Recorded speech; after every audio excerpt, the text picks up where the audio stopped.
Bonjour, bonsoir, bienvenue à cette toute nouvelle édition du NWC Mag. Le NWC Mag, le magazine qui traite de vos lutteurs préférés et ceux que vous aimez un peu moins. La NWC a débuté son année sur les chapeaux de roue avec la tenue de Résolution 2016. Un gala de feu, un gala de fou. Tellement que je sais vraiment pas par où commencer. Un nouveau Ghost, un nouveau champion poids lourd, des Ghosts qui se démasquent, un lutteur en dépression. Oh putain, on va y aller avec NWC en bref. Commençons par le commencement. Dès le début du gala, le commissaire Manu nous présente un dernier cadeau que le Père Noël aurait offert au Ghost.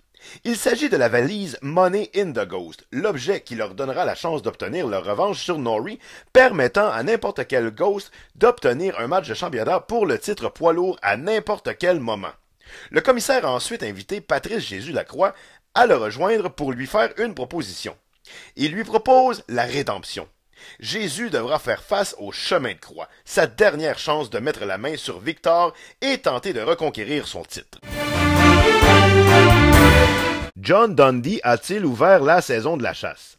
Après sa victoire face à Holly Striker, le prédateur australien a insisté pour faire monter la photographe de la NWC pour prendre un cliché de lui et de sa victime. Il s'est écrié « Première proie de 2016 ». Malheureusement, il a dû relâcher sa proie puisqu'il n'avait pas de permis pour chasser la grenouille à crête verte. Le match qui devait opposer les frères Jason et Kevin Gray à Francis et Paul Proulx n'a jamais eu lieu. Stop. OK, je reprends d'ici parce que là, c'est important. OK, on était censé avoir un match entre la famille Gray et la famille Proulx. Et là, tout commence comme ça devait commencer. Grant Gray fait son entrée, suivi de ses fils Jason et Kevin, et là, la foule est debout. La foule est en délire, la foule acclame ses favoris, la foule acclame la famille Gray. Et tout à coup, silence.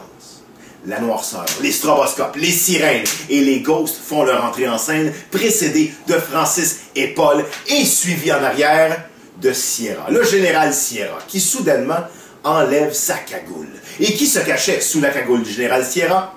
Le top heel du Québec. Le lutteur le plus vicieux, le plus dangereux, le plus méchant de la lutte québécoise, Serge Proulx. La réputation n'est plus à faire.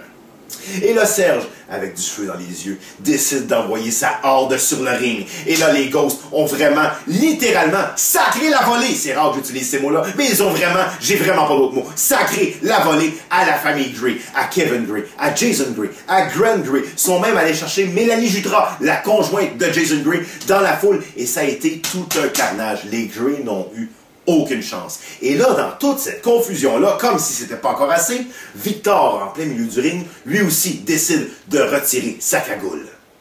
Et qui était sous la cagoule de Victor? Le Mobster 357. Coucou! 357. Donc, tout un carnage, jusqu'à ce que Bad Boy Pierre Joly et Spike viennent calmer les esprits et font retraiter les Ghosts au vestiaire, qui eux étaient plutôt fiers de leur coup. Les Gray s'en sortent avec plusieurs bleus et grassignures et quelques blessures, une blessure à l'arme aussi. Gageons que ça va se régler probablement au prochain gala. Bon, où est-ce qu'on était rendu? Ah oui, NWC, en bref! Plus tard dans la soirée arrive le fameux chemin de croix pour Patrice Jésus-Lacroix. Il devait battre 4 adversaires pour finalement affronter Victor, Mobster 357. Par contre, si un adversaire venait à le battre, il aura la chance de poursuivre son chemin jusqu'au championnat. Jésus a d'abord battu Jake Labottine Taylor, puis Julius a dû déclarer forfait pour une blessure au bas du corps. Il a ensuite réussi à battre Fabius malgré sa fougue. Et c'est là que les choses se sont corsées pour Patrice Jésus-Lacroix, puisque son 4e adversaire du chemin de croix était nul autre que son bon ami Sweet Pete. Vous vous souvenez, le même Sweet Pete qui l'avait éliminé du combat royal il y a déjà quelques semaines? Ce Sweet Pete-là, eh bien, il lui aurait fait le coup, puisqu'il lui a relevé les épaules pour le 1, 2, 3 et éliminé Patrice de son chemin de croix.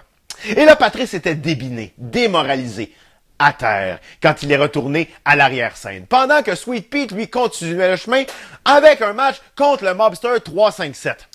Pendant ce temps-là, Patrice Jésus-Lacroix, lui, a piqué une sainte colère et est revenu dans le ring avec une chaise pour s'en prendre au Mobster et à Sweet Pete, surtout à Sweet Pete. Il a ensuite quitté en parlant très très fort avec son père. J'imagine qu'ils vont avoir des choses à se raconter en fin de semaine. On poursuit avec NWC en bref. Après la finale de l'événement où Nori et Ice ont vaincu le duo de Crusher Kid et Sick Rick, le commissaire Manu a décidé qu'il n'en valait pas la peine d'attendre plus longtemps pour encaisser la valise Money in the Ghost. Il nous présente donc le membre des Ghosts qui affrontera Nori, déjà endolori de son match, pour le championnat poids lourd de la NWC. Surprise, c'est Dom Kruger. Oui, Dom Kruger. Vous auriez dû voir la face de B.J. Adams. Ça de longue! Dom Kruger entre sur le ring et dispute un court mais violent match à Nori pour obtenir le titre de nouveau champion poids lourd de la NWC. Et là, les Ghosts sont bien contents, mais BG fustige. Il était vraiment pas de bonne humeur. Crusher Kid non plus d'ailleurs, mais rien n'y faisait. Dom Kruger est le nouveau membre des Ghosts et nouveau champion poids lourd de la NWC. Avec le recul, BG, il s'en sort quand même pas si mal.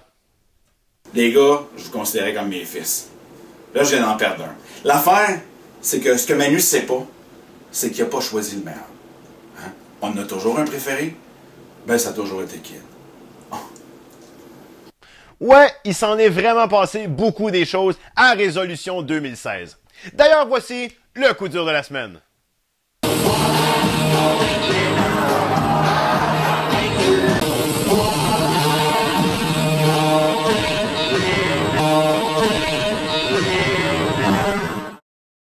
Alors, c'est ce qui complète cette édition du NWC Mag. Ne manquez pas notre prochain gala le 23 janvier prochain au 7111 des Érables dès 20h. Quant à nous, on se retrouve le 30 janvier prochain avec une autre édition du NWC Mag. Soyez-y!